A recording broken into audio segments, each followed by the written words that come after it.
Good morning students.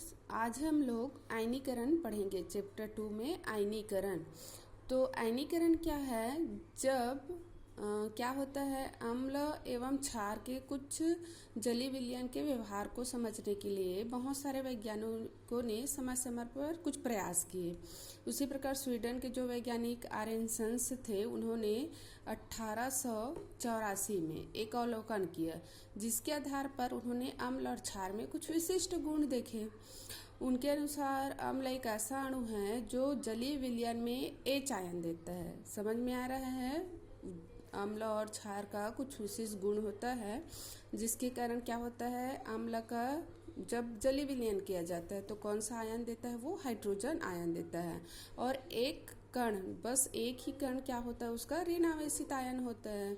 उसी प्रकार क्षार को जब जल में विलयन बनाया जाता है तो वो ऋण आवेशित हाइड्रॉक्सी आयन देता है, OH आयन देता है ऋणात्मक, और एक धन आवेशित आयन में वियोजित होता है। यहाँ पर समीकरण से समझ सकते, देखो सल्फ्यूरिक एसिड H2SO4 जो जल वियोजित होकर क्या हो जाता है, H+ आयन, और SO4 -2 माइनस आयन।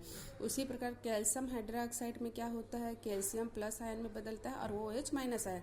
तो इस प्रकार यहाँ पर H+ आयन है जो क्या कहलाएगा, अम्ल, और OH माइनस आयन क्षार में कन्वर्ट होता है।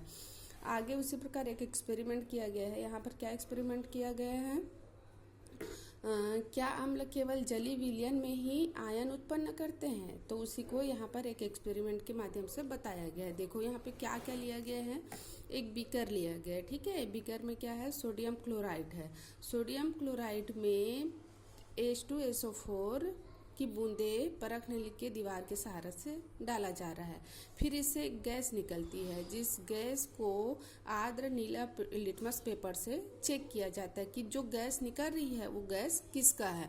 तो एक अवलोकन से हमको क्या पता चलता है कि HCl केवल पानी में ही उपस्थित अम्लीय व्यवहार प्रदर्शित करता है।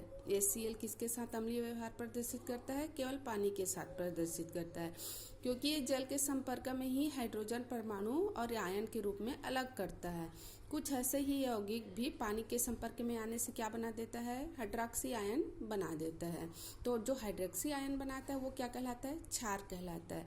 लेकिन यहाँ पे जो गैस निकलता है वो कौन सा गैस होता है, हाइड्रोजन गैस होता है, जो क्या सिद्ध करता है, अम्लीयता को सिद्ध करता है।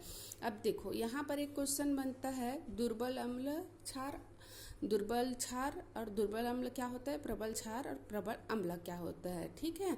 तो प्रबल अम्ल और प्रबल क्षार क्या होता है, पूर्णतः जब वो आयनित हो जाता है, जब क्षार और अम्ल पूर्ण रूप से आयनित हो जाता है तब वो क्या कहलाएगा, प्रबल अम्ल क्षार कहलाता है। और दुर्बल अम्ल क्षार कौन कहलाता है, जब वो आंशिक रूप से आयनित होता है, पूर्ण रूप से आयनित ना होकर आंशिक रूप से आयनित होता है, मतलब उनके कुछ ही अणु आयनित होंगे और ज़्यादातर अणु अनआयनित होते हैं, तब वो क्या कहलाता है, दुर्बल अम्ल और दुर्बल क्षार।